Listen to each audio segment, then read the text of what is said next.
recording. So thank you everybody for coming.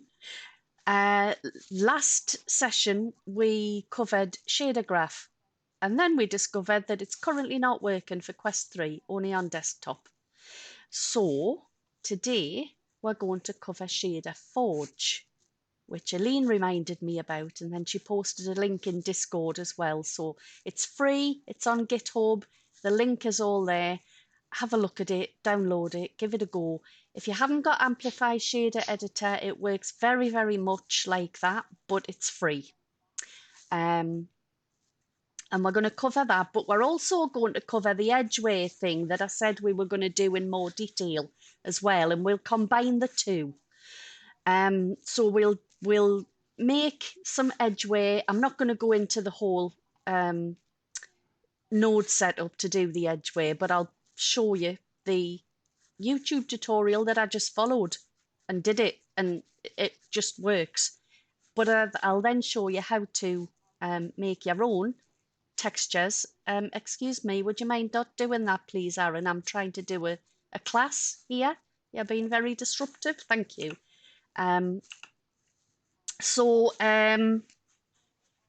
I've completely forgot what I was saying now. Yeah, I'm going to show you how to make your own masks for the edgeway after using the nodes. It'll all become clear in a minute, and then we're going to make a shader out of it in Shader Forge and apply it to something. So there's a few things that you're going to need. I'm just going to open up, where is it? This way here.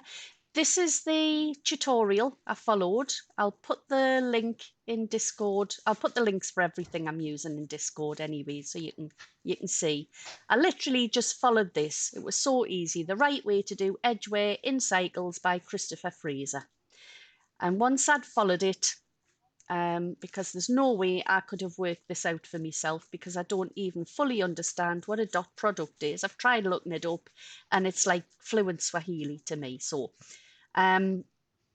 basically what it uses is a bevel node, which is why you have to use cycles, because this only works in cycles. As you see, if I was to change this to Eevee, you don't see any of the scratches or edgeway. It has to be in cycles, and because we're going to bake it in cycles, I've got it set to GPU compute. If you've got a GPU you can use to speed things up, do so, but also under render make sure you turn off denoise, because you don't want any fuzzy edges, and turn your samples down. They don't need to be high. 50 is probably too high, but we're going to stick with that for now because that's what I've been using and it works. So the bevel node basically is detecting your edges on your object.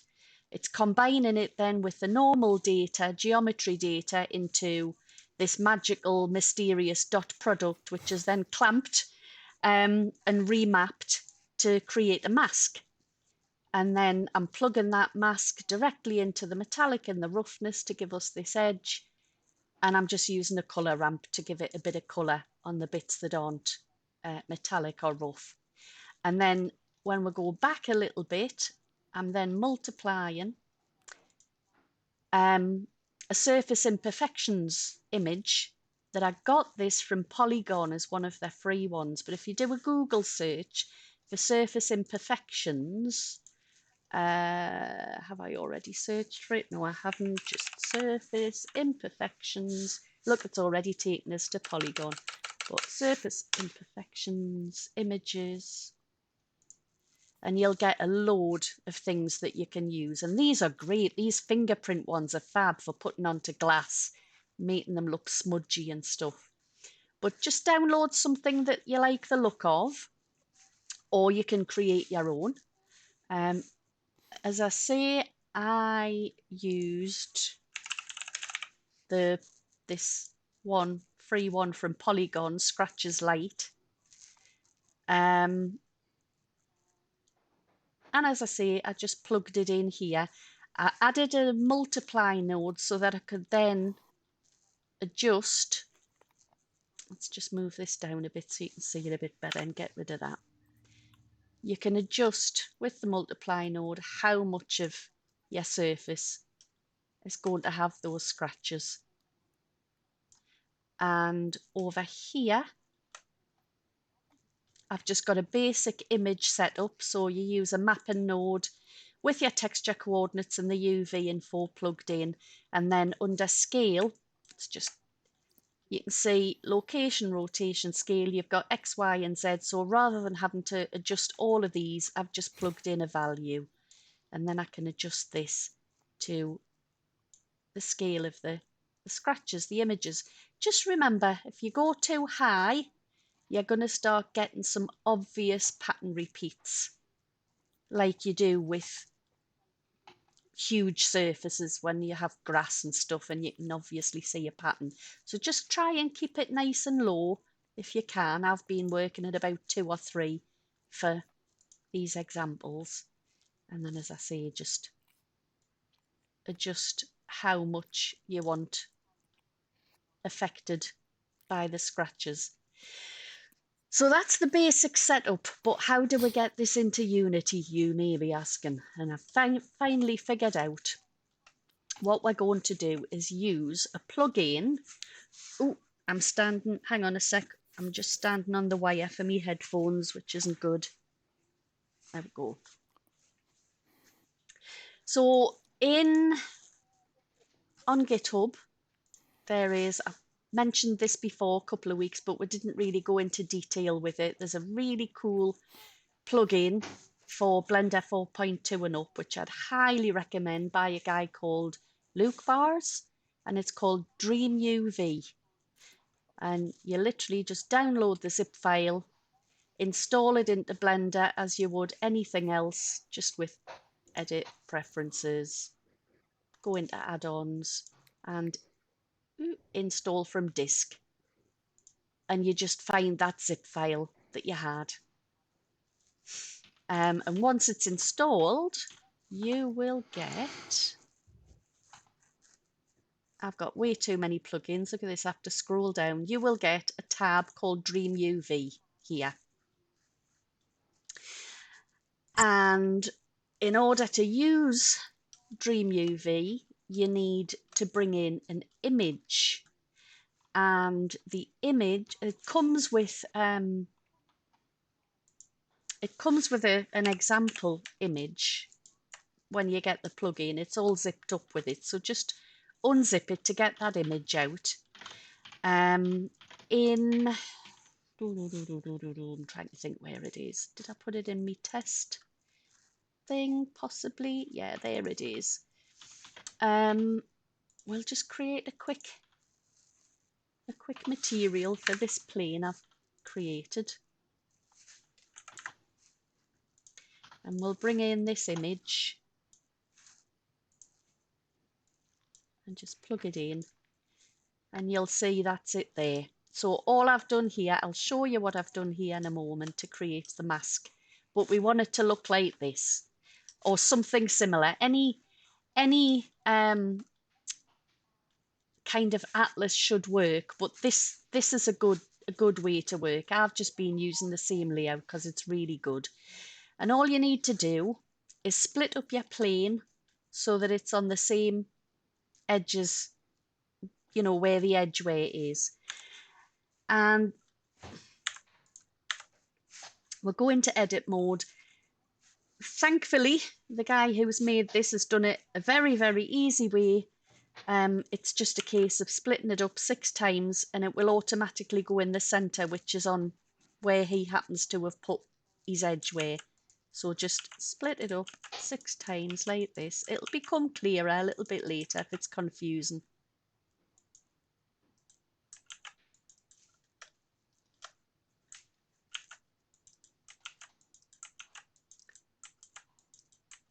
And the last one there. And once we've done that, all we need to do is tell DreamUV that this is our atlas object. And then anything that we bring in and click in the hotspot button, it will automatically unwrap the UV and try try and get the closest match to one of these squares and just place it over it.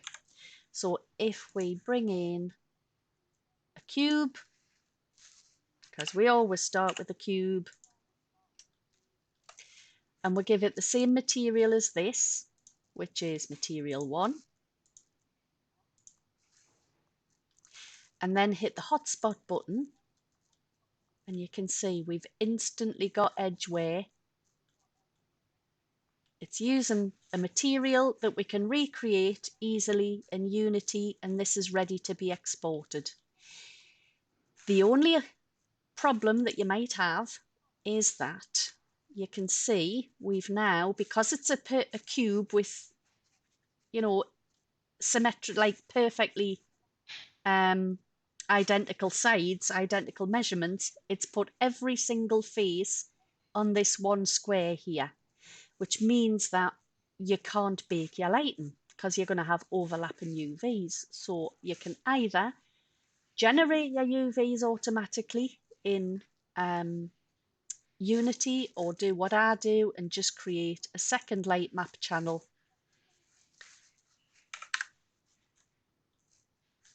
And you can literally just do a cubic unwrap is what I usually do. And then let's just close that because not everybody's got Packmaster. It's a paid for add-on. You can just pack your islands. Hopefully this is going to work because I'm not used to doing it this way. Give it a little bit of padding. Pack. You see, it still hasn't. Should have just... Let's try smart. There we go. That'll do.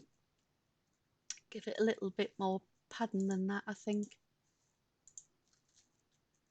So that's ready now just to export. If you wanted to change it, you absolutely can. Just select a face, do whatever you want to do, and just hit hotspot again. And the only trouble we have there is we need to give it a little bit of a helping hand.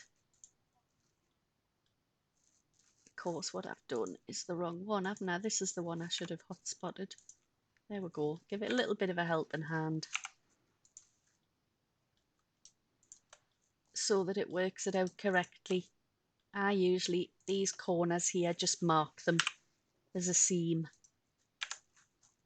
And hotspot again, and that looks a bit better. We've got proper edges in the corners there. So it works, it all works. Just how do we do the rest of it? Well, let's have a look. So there's my light map. I'm going to leave that there for now. We'll try bringing this into Unity in a minute, but what we want to do, oh, there's me. You see, you've been playing with Shader Forge already. I've deleted Shader Forge though. We'll just get rid of that. So I can show you basically how to bring it in. It's ever so easy. So you need to download it first of all from this GitHub here by Freya Holmer, Shader Forge. Again, just download the zip file, and once you've got it, I think I've just put it in my D. There we go. Just unzip it.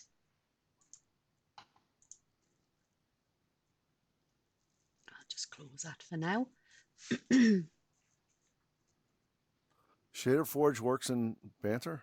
It does. It works very much like Amplify Shader Editor, and it makes proper high-level shader language shaders. And so it should work in anything. So you're not using Shader Graph, just Shader Forge. Right? I'm not using Shader Graph anymore for the time being until they've fixed it, because it's not working with Quest. Everything will just be invisible. Okay. Yeah. So we're using Shader Forge because it's free and it's very much like Amplify. Cool. So once you've unzipped it, you open it up and you'll have this folder here called Shader Forge, and you just drag it in.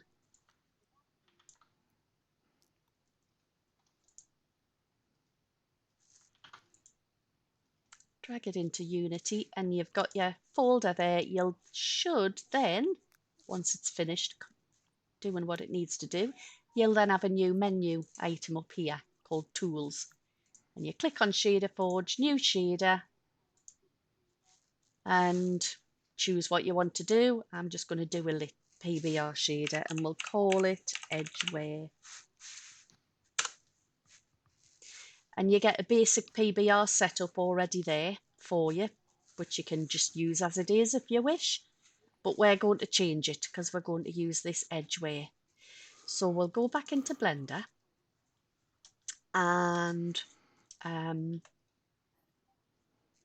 actually we could probably just copy. We don't need to export it from Blender. We'll just copy the image we've used. So I'm just going to close that for now. Copy this into here.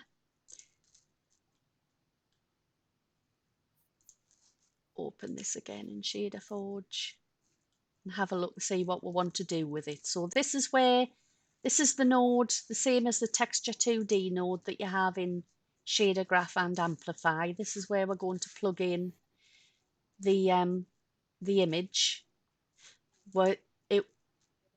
Most shaders, you get the option of multiplying it also by a colour, so you can tint it. And then it's got just values where you, like sliders, where you can adjust the metallic and the smoothness. We're not going to use a normal map in this instance, so I'll just delete that. And we're probably not going to use the metallic, but we will use the gloss later, and I'll explain why in a minute. We'll just disconnect that. So I'm just going to compile it as it is for now. Don't know why it's not compiling. Weird. Let's try making it again. So Tools, Shader Forge, New Shader, PBR.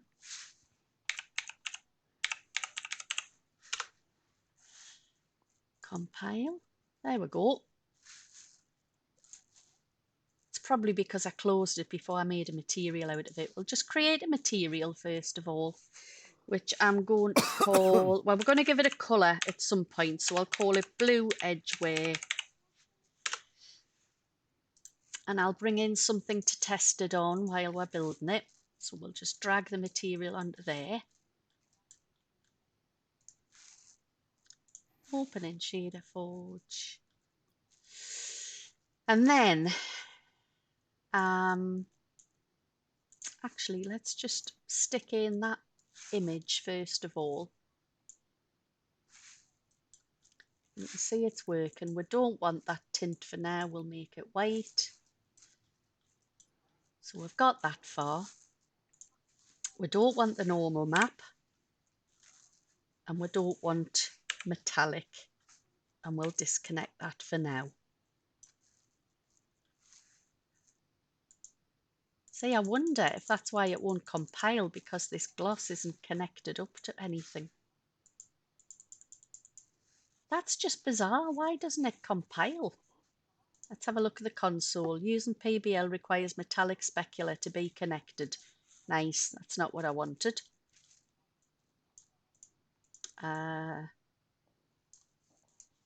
So what we're going to do in that case, we'll just add the gloss back in for now. Don't know why it's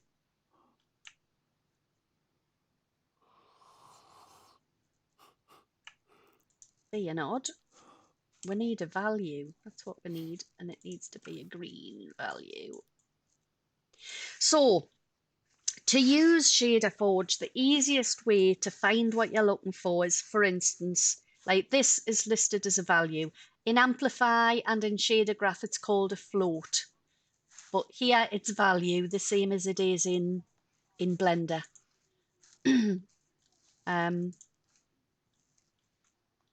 This here is exactly the same thing. It would be a float, but in Blender it's called a value.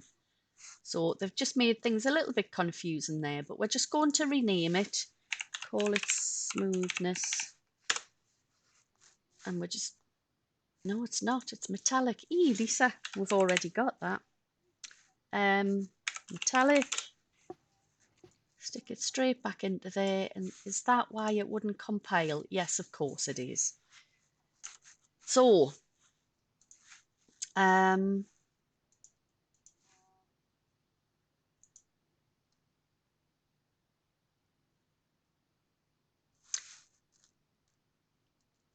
wonder. No, we'll just leave it as it is for now. So, what we want to do is create a new, you know what, I'm getting myself confused here. Let's just leave that there for now. We've got that. What we want to do is go to the box that we've just created, and we're going to export that because that is unwrapped correctly for this particular material. So F4 is a nice shortcut, E for export, F for FBX, and we're going to stick it in, which one is it? Is this my Shader Forge one? Yes, it is. So Banter Projects, Shader Forge, Assets, Selected Objects, and I'm just going to call it Box for now. Go back to Unity, there's our box. Just bring that in. Goodness knows where it is. There it is. And then we'll just stick on the material that we've made. And that we can adjust the shininess of it. We can adjust the metallic. We can adjust the tint. We can do whatever we want to it. And it's still got edgeway. But we're going to create our own. So we'll get rid of these. We're done with them for now. We've got this that we've made. Again, if you're late joining, this is the YouTube tutorial that I used to create the edgeway. I've got it set up in Blender. It would take way too long to go through all of this with you, but we're just going to set up how to make a mask. We're not going to have the colour, we're just going to have a black and white mask that we can then use in the shader to do everything else. So all I did here was I created a plane, which we'll bring over here. I split it up exactly the same way as we did with the example texture 6 times. So 2, 3, 4, 5, 6. 1, 2, 3, 4, 5, 6. I then applied a solidify modifier, because if we don't, I'll just take that off and I'll show you exactly why. When we apply the material, there's no edges. It doesn't do anything. But when we apply the solidify modifier and start to split it up, you'll see it does. There straight away, we've now got some edges. But we then need to break it up so that it looks like this. And there should be, and there probably is, a quick and easy way of breaking up all the faces. But I've been through everything in here and I couldn't find what I wanted. So I ended up having to separate everything separately like this. So select your face, P and S for selection. And when I was done, I ended up with this. So we've got all these little cubes and they've all got the edgeway on them. And then while looking at this, I then decided, well, how many scratches do I want? How thick do I want this to be? And this is where you would go into your shader editor and just adjust these nodes again. So adjust the scale of your scratches, And maybe by going over to this side here, we don't want it to be too blurry, so maybe reduce that a little bit. And when you're happy enough with it, over here, now with Node Wrangler installed, if you haven't got Node Wrangler, I highly recommend you do. In 4.2, I believe it should be in the extensions section. And you can search for extensions. Is it in NIDE? That's not going to get me very far. Can't see it there. Repositories. Yeah, who knows? It's there somewhere. Oh God, what have I opened up now?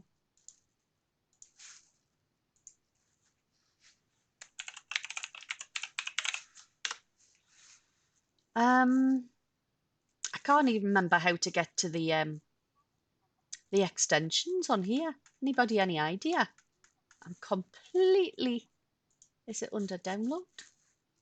Releases.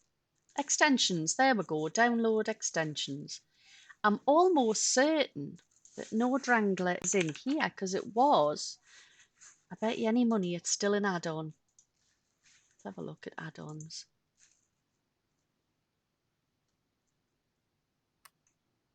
Yeah, it is. It's still in add-ons. So just search for it anyway and enable it in the preferences. Once you've got Node Wrangler installed, a very quick and easy way of baking textures, masks, anything at all is just to choose what it is you're wanting to bake. I want to bake the output of this map range. Hold Control and Shift and click on the node and it'll completely bypass this shader here and put it straight into the material output. By bypassing the principal BSDF, you're essentially creating an unlit shader or emissive shader. And all you need to do then is when you come to bake it, set it to emit. And that's it. You can do that with, a basic colour if you're wanting to bake the colour, or, the metallic or anything at all. I just want the output of the map range because we want the mask. Yeah, we want to create a mask. So I've already created, because you can see I've already baked it here, but I've already just added an image node on its own, not connected to anything. So just add texture, an image texture, and then just created a new texture there. Make sure you've got that selected and then select all the things you're wanting to bake and then just hit bake as long as you're set to emit. In this instance, I'm having no margin. You shouldn't need to unwrap it because it was a plane to start with, so it should still be exactly as it should be. And you don't want, goodness, as I say, you don't want a margin here because you want all of these images buttered up against each other. So select everything, select your image and hit bake as emit.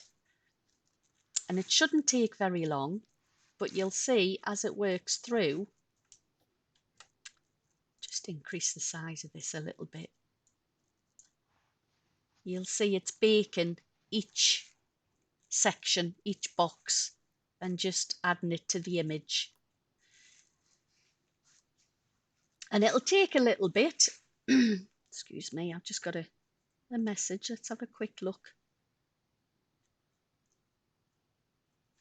No problem.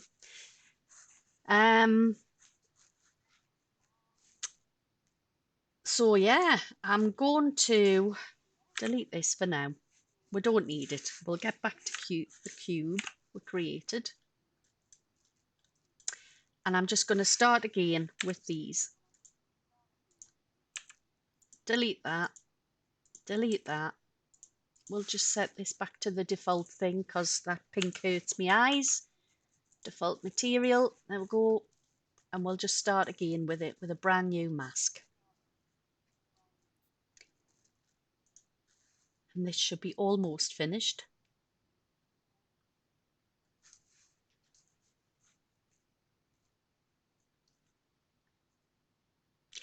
Now, one thing I have noticed while that's finishing, we'll just go to Tools, Shader Forge, New Shader, Lit PBR. And I'll give it the name I was going to originally give it, Blue Edgeway, because we are making Blue Edgeway this time. And we don't need the normal map. So one thing I have noticed in Shader Forge is that you can't plug an RGB output from a texture into the metallic or the gloss and use it as a mask like you can in Amplify. But because it's a grayscale image anyway, then every channel should be identical. And so we can use one of these instead.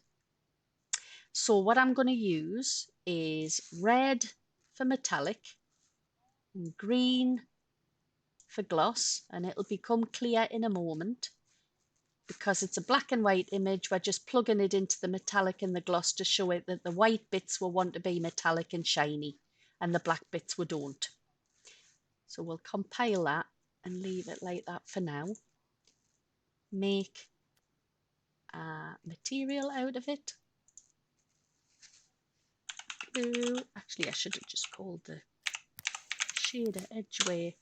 Let's just rename that because it can be any colour we like.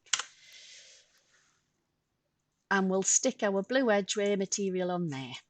And hopefully by now our mask's finished, which it is. So we'll just save a copy into, that'll do, mask. And we'll come back, there's our mask there. So we'll plug it into the material and we'll just make that white for now. And you can see, because we've plugged the channels directly into the metallic and the gloss, it is actually scratched looking metallic, but it's a bit too much. So what we're going to do is multiply it. No, we'll get rid of this bit here. We're just going to use the gloss and we're going to multiply whatever's plugged into the gloss, which is the green channel, by a slider, by a value, so we can control how shiny it is, because obviously it's supposed to be worn and scratched and we don't want it to look like a mirror and perfectly clean. So we just hold down M, you get all the nodes beginning with M, choose multiply, and we'll plug the green into there and the slider into there and plug that into gloss, compile it, and then we should excuse me, be able to adjust how shiny that metal is. And I do like it quite shiny, but we don't want it to look like a mirror, so I'll just turn that down a bit. And that actually, I don't think that looks bad. So all we need to do now is figure out a way of making the black bits a colour. And to do that, the easiest way is, rather than multiplying by a colour, because if we do multiply this by, say, red, then all the metal bits are red and all the black bits are black, which isn't what we want. So we'll open it up in Shader Forge and we'll replace the multiply node by an add node. We'll just plug that into there, that into there, plug that into the base colour, get rid of that, and compile it. And now we can just choose whatever colour we want. And I'm going to choose a darkish blue because that's what we've called it, blue edgeware. And you can see here, it isn't a shader graph file, it is a normal shader file. If you open it up in Visual Studio, you can see it is proper high-level shader language. This will work in any game engine that you like. You can use this in Unreal Engine if you like. These bits here, I wouldn't suggest removing them. It does allow you to open up, and this bit at the end somewhere as well, Custom Editor, Shader Forge Material Inspector. I would recommend just leaving those lines so that you can always go back in and edit that shader easily anytime you want in Shader Forge. However, we've now got this new mask that we've created. We need to unwrap a box to make it work and make it look cool. How we're doing for time? 20 minutes. Right, so I'm just going to get rid of this because that was just an example. We'll add in. I always use a cube because it works. Just you use whatever you like. I'm just going to adjust it a little bit. So we'll bring that down a little bit, and we'll bring that one face forward a bit. And we'll just make a little bit of a box. It's old. So we'll just bring that down a bit as well. The sink going, so I was like, oh. No, I've had that. And that's what we're going to use. I've had that. You've had Black Ops? That's not Black Ops, that's Back for Blood. A zombie game that I've had. You haven't had a Back for Blood. I was here the whole morning. I didn't get anything. Somebody's having a conversation during the class. Mute yourself. At all. Yeah. I didn't. I've had that. It's Cool Rift one. There we go. There we go. He's muted. Okay, so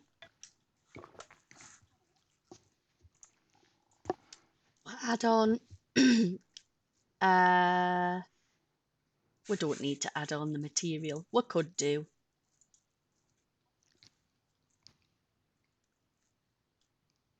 And I must have already hotspotted it, I'm guessing, because that looks like it's done. I'll just take the material off and I'll export this as it is. And we'll just overwrite this box, I think. We'll bring it into the scene and drag on our... Ah, no! You know why? I bet you any money.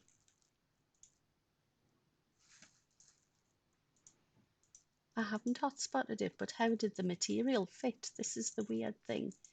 Let's try that again. Oh, I've got the wrong one. That's why. Lordy, we say Egypt. Now it's hotspotted.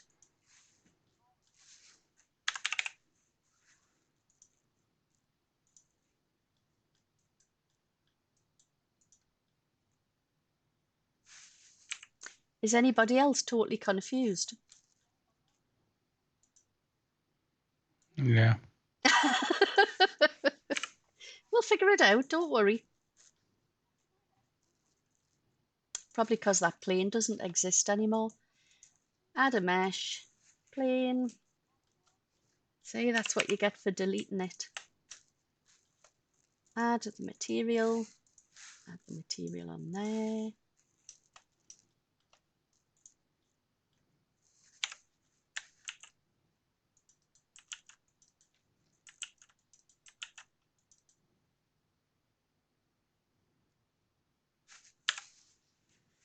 Start again. What a complete numpty I am.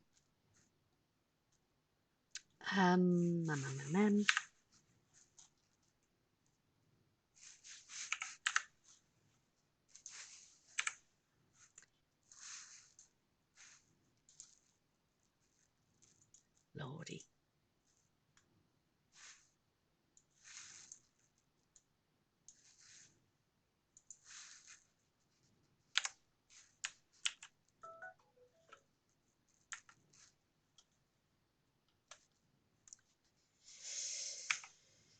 Right, I'm getting confused. Have we done that one? Yes.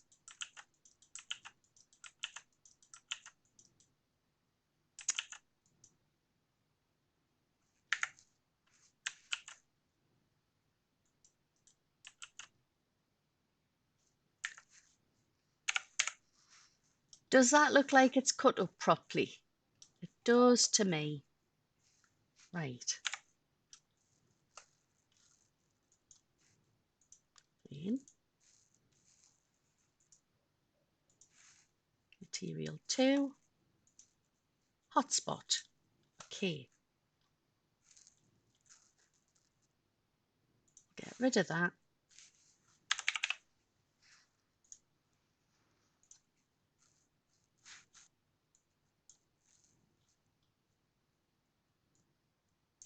There we go. So we've got a box. It's got some edgeware on it. You can use any image you like in this shader. I just happen to have used scratches, but you could use anything you like. You could even paint your own. You know, in texture paint, you can paint on here. You can see the UV, so you know where you're painting, or you can paint directly on the object. I don't want to do that just now because I don't want to damage my scratches, but we could technically create a new shader for this. Add in an image texture.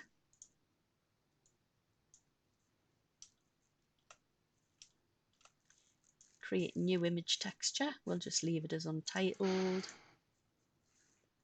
Go to texture paint. And you can literally, I hope this works, you can literally paint directly onto your image. Now obviously this is not working very well because it's not unwrapped correctly, because we've got all these overlapping faces, so it's appearing on lots of faces at once.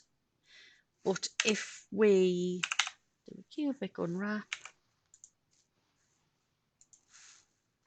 and go back here, we can then paint on individual faces. One other cool thing you can do as well, one of the things I did was, for instance, on one of these, where was it I did it? I think it was on the actual image itself. Come on, Lisa. I found a something online. Can't remember what it was. I think I just searched for Wayland. I wanted like a Wayland logo kind of thing as an alpha brush that I could use, because I was thinking of making a kind of an alien themed world. And I think I probably used something like this and just cut the black and white bit out. I just don't have the original image that I had now. What's this one? Can I maybe download that? Perhaps. Don't know.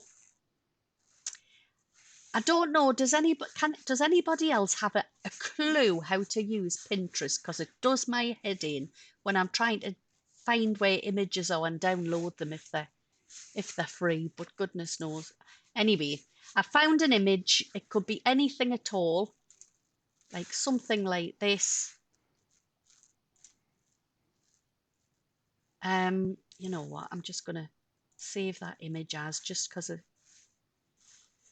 I want it to be an example of what I'm doing.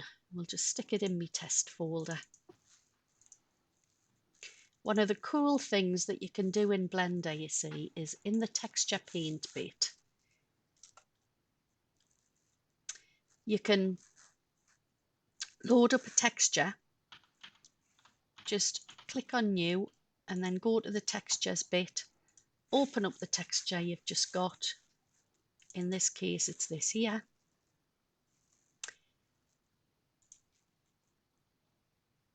and it should populate there. And then instead of tiled, choose stencil, and it'll appear here, and you can go to your image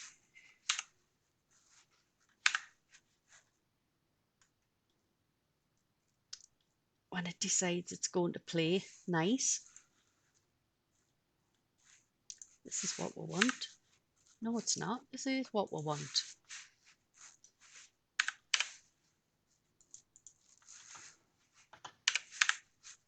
There it is. Go to your image. You can just place, oh, that's not what I wanted either. You know what? I'm so not used to doing this. I rarely do this, but it's cool when it works. Place your image over there. And if you're set to stencil, is it going to work? You should just be able to brush over this.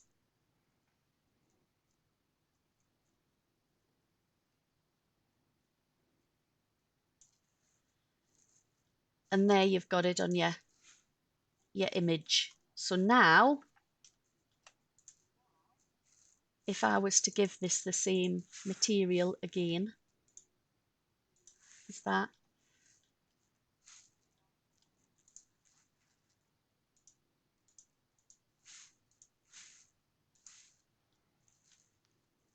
Somewhere, hopefully, it's used the square. If it hasn't, we'll show you on a cube.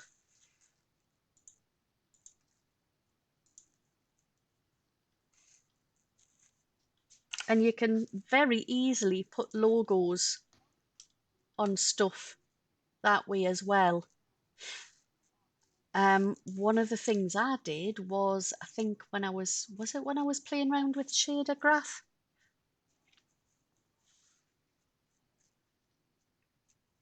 While I was experimenting, I did actually use a black and white stencil, did exactly the same thing to make a crate, and then it looks like I've got a metal logo on here, and it saves you actually having to do anything fancy with your images. It'll just automatically, any square bits, if you put if you've got like an oblong image, you can put in one of these, it will automatically put it on something that's got a roughly same dimension face. And it just, I was really quite surprised. It just works. It's cool. Oh, another thing I've done as well when I was playing around with Shader Forge, but I've also, Shader Graph, sorry, I've also done it in Amplify, but I don't think I've done it in Shader Forge yet, and will do, is, if you remember the pulse shader that we did, I also added some kind of electricity to it, because I think that looks quite cool. So we'll maybe go over how I did that as well next week. But yeah, I think that's it. I think I've covered everything, and I've got everything. Yeah, we're done for now. 7 minutes to go, so now's a good time to answer any questions, or if you want me to do any of this again, because I know today I've had difficulty explaining what I'm doing, and some days I can just open my mouth and let the wind rattle me tongue and it all just comes out, and today I've really struggled to get the words out. So if anybody's got any questions, please shout up now while you can.